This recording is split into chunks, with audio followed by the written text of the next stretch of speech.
Ukraine पर रूस के हमले का आज 7वां दिन है। रूस की ओर से बमबारी अब भी जारी है।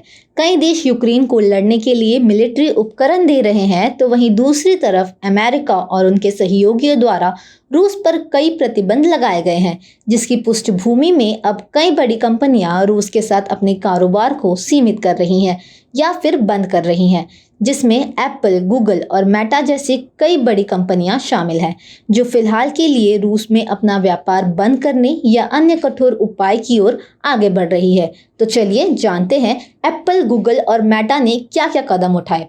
एप्पल ने मंगलवार को ऐलान किया कि वह रूस में सभी उत्पादों की बिक्री रोक रही है। इससे पहले उसने देश के निर्यात को रोक दिया था।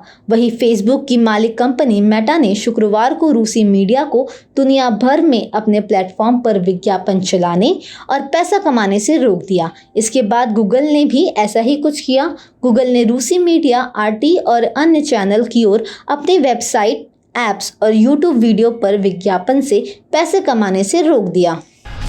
फोर्ड, जैगुआर लैंड रोवर और वॉल्वो ने बिक्री रोकी।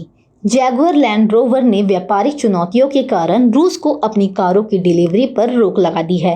कार निर्माता ने एक बयान में इस बात की जानकारी दी है। इसके अलावा वॉल्वो ने भी रूस में अपनी कारों की बिक्री पर रोक लगा दी है। वहीं अमेरिकी ऑटो कंपनी फोर्ड ने मंगलवार को कहा कि वह रूस में परिचालन को तत्काल प्रभाव से अगली सूचना तक के लिए रोक रही है।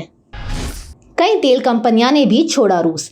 एंग्लो डच ऊर्जा दिग्गज कंपनी शेल ने ऐलान किया है कि वह रूसी राज्य के स्वामित्व वाली ऊर्जा फर्म गज़प्रोम और अन्य संबंधित कंपनियों के साथ अपने संयुक्त उद्यमों को बाहर निकाल रही है, जिसकी कुल कीमत लगभग $3 बिलियन है। वहीं नॉर्वेजियन तेल और गैस निर्माता इक्विनोर ने सोमवार को कहा कि वह रूस में अभी संयुक्त उद्यमों को बाहर निकाल रही है और देश में सभी नए निवेश को रोक रही है। इनके अलावा और भी कई तेल कंपनियां रूस से बाहर निकल रही हैं। मास्टरकार्ड और वीज़ा ने भी उठाए कदम। मास्टरकार्ड और वीज़ा दोनों ही अंतर्राष्ट्रीय प्रतिबंधों का पालन करने के लिए मंगलवार को अपने भुगतान नेटवर्क से कुछ रूसी गतिविधियों को अवरुद्ध कर दिया है। फीफा और यूईएफए ने लगाया प्रतिबंध। फुटबॉल के दो सबसे शक्तिशाली निकायों फीफा और यूईएफए ने रूसी फुटबॉल टीमों को अंतर्राष्ट्रीय प्रतियोगिता में निलंबित करने के लिए एकजुट होकर कदम उठाया है। दोनों फुटबॉल संघों ने एक संयुक्त बयान में लिखा, फीफा और यूईएफए ने एक साथ फैसला किया है कि सभी रूसी टीमों, चाहे राष्ट्रीय प्रतिनिधि टीम हो या क्लब टीम हो, को फीफा और यूईएफए दोनों प्रतियोगिताओं में भाग लेने से रोक दिया गया है। यूक्रेन संकट के कारण रूस में फिल्में रिलीज नहीं करी जाएंगी। यूक्रेन संकट के कारण रूस में फिल्में रिलीज नहीं करेगी डिज्नी। वार्नर ब्रदर्स और सोनी पिक्चर्स जैसी फिल्म प्रोडक्शन कंपनी ने रूस में फिल्मों की रिलीज टालने का फैसला किया है। इससे पहले कुछ बड़ी फिल्मों की रिलीज को भी उन्होंने इसी वजह से रोक दिया था। वार्नर ब्रदर्स की फिल्म बैटमैन को रूस में रिलीज नहीं किया जाएगा। रॉबर्ट पैटिंसन जैसे एक्टर्स की यह फिल्में 3 मार्च को रिलीज होने वाली है।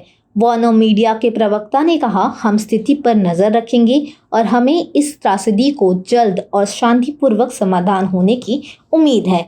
इतना ही नहीं, यूक्रेन संकट की जारी रहने की स्थिति में रूस की इकोनॉमी को बड़ा नुकसान हो सकता है। इन प्रतिबंधों को लेकर रूस के राष्ट्रपति व्लादिमीर पुतिन ने चेतावनी भी दी है। रूस के विमानों के लिए बहुत से देशों ने अपने हवाई क्षेत्रों को भी बंद कर दिया है। इसकी प्रतिक्रिया में रूस ने भी 30 से अधिक देशों के विमानों के लिए हवाई क्षेत्र के इस्तेमाल पर रोक लगाई है। HW न्यूज़ के लिए प्रिया पांडे की रिपोर्ट।